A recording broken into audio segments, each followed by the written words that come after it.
ito na, meron ng second floor, 4 more unit ito na sa taas.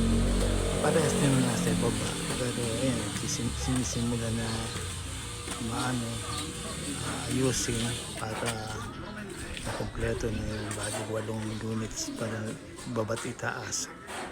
Tapos lalagyan dun sa rooftop na storage room para merong mga bodega, parang yung mga gamit sa bahay hindi na sa bahay, dun na lang sa taas na lang kasi yung dating bodega tinayuan nga ng apartment kaya naging napataas ngayon ng bodega para yung mga gamit na hindi inaano gano'n, parang mga seasonal, halimbawa mga Christmas light doon lalagay pagka Pasko lang ilalabas. Hindi, kakyat lang sa itas. Ganun ang kesa naman sa loob ng bahay naka-stack meron kang bodega doon nilalagay mga gamit na hindi pang araw-araw, lalagay doon. May bodega para hindi ano yan, masikip sa loob ng bahay. Pagka nasa loob ng bahay para maaliwalas tignan.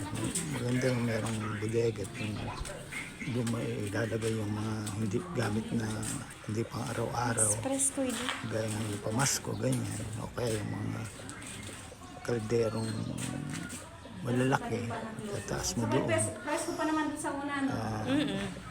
Nainami may bodega para hindi nasa loob ng bahay nakasalansan, para maluwag tuloy hindi titira ng mga ipis mga gamit. Okay, mga dito yung mga kumot na pang winter nilalagay namin sa bodega.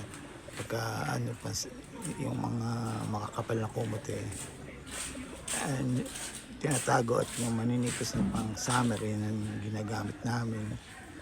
Ayun ang itsura, yung mga hollow blocks na yung ano pa, yung lumang bahay nakikita halos kapantay na. Uy, kapresko.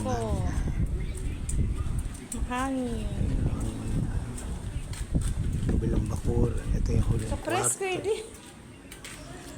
Sige. Malapit na matapos yung video kaya hanggang dito na lang.